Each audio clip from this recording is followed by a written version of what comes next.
Audio ya munani iyerekwa ryo mu 1968 muri Norvège.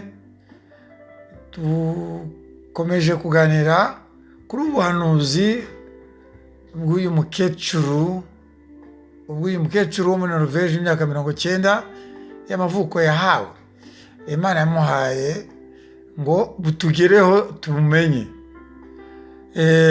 Ariko nacyari kuri iriya ngingo y'umusozo, ndagira ngo ndangize iyi ngingo y'umusozo ngo ariko kandi nagira ngo mvuge ko hari uwahanuye ko nyuma y'iyo ntambara ya gatatu y'isi yose izaba itegekwa mu bihugu byose n'ikinyamaswa kibi kimwe na antikirisitu wacyo, ni ukuvuga ubutegetsi bwa cya kiyoka aricyo Satani.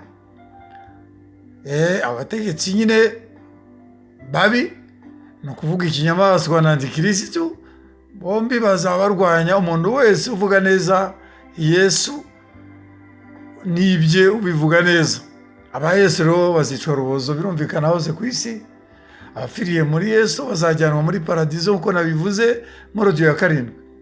Birumvikana nk'uko bisanzwe ko umukiranutsi wese yapfuye afiriye muri Yesu ajyanwa muri paradizo. Uyu muntu ze wahanuye ibintu uyu mubyeyi, uyu mukecuru yabonye bizaba bibaye nabi nyuma y'intambara ya gatatu y'isi, ninde? Ni Yohani, intumwa ya Yesu. Byahishuriwe igice cya 17. Umurongo wa mbere uravuga ngo haza umwe mu bamarayika 7 bari bafite inzabya ndwi, arambwira ati ngwino nkwereke iteka maraya ukomeye azacirwaho, wicara ku mazi menshi. Umurongo wa 2, niwe abami bo mu isi basamaraga nawe, abari mu isi bagasinda inzoga arizo busambanyi bwe. Umurongo wa 3, wanjyana mu butayu ndi mu mwuka, mbona umugore wicaye ku nyamaswa itukura yuzuye amazina yo gutuka Imana, ifite imitwe 7 n'amahembe 7. Ngaho kose ntibyumvikana neza, hari ikinyamaswa kandi cy'imitwe 7 n'amahembe 7. Imitwe burya n'abatwara n'abategetsi n'ibindi bihugu bifatikanije. Erega ikinyamaswa ni empire, ni ubutegetsi burimo ibihugu byinshi cyane. Umwe ari umutegetsi mukuru. Ubu ngubu ngewe nababwira ko ku isi haba empire 2. Haba iy'abakapitaliste, uyitegeka burya na Amerika, ni umutegetsi wa Amerika niwe utegeka. Iyo empire ifite imitwe nayo 2 ikomeye cyane, uwo muri Amerika n'uwo mu Bwongereza. Ariko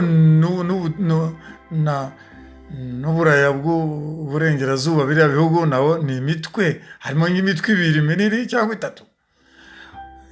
Hariya rero muri Aziya no muri Australia ni umutwe. Erega na biriya bihugu byo muri Aziya ni umutwe, no muri Canada ni umutwe. Imitwe rero murabyumvishije, noneho n'ubutware bukomeye. Ni abatware baba bari kumwe n'umutware mukuru wabo.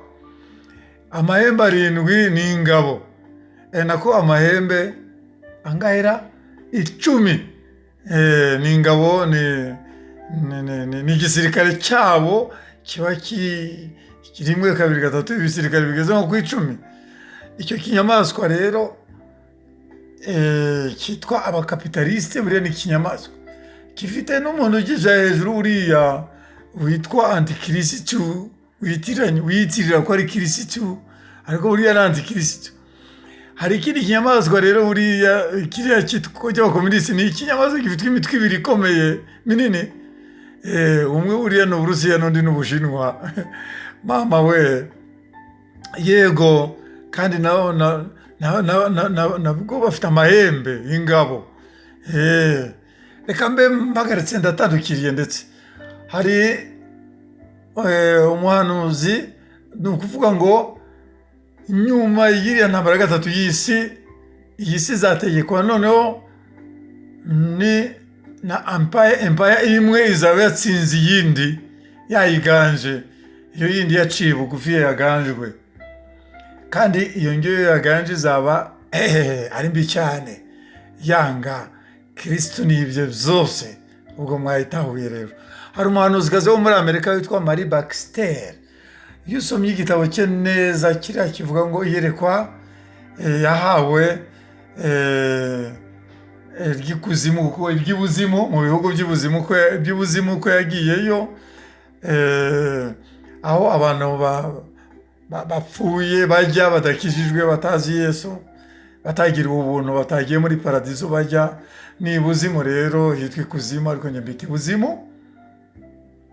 Ni mu isi yo mu nda y'iyi si dutuyemo, no munsi y'inyanja hariya hose ni ibuzimu. Yabonye ibinyamaswa biri birwana, kandi birarwana cyane amakundura, ngo azaba ari ku mperuka y'isi bizarwana, abantu bapfe cyane. Nyamara ni ibingibi bishatse byavuzwe muri ubu buhanuzi by'iyi ntambara ya kabiri nako ya gatatu y'isi. Reka mbereke yawe ndakomeza.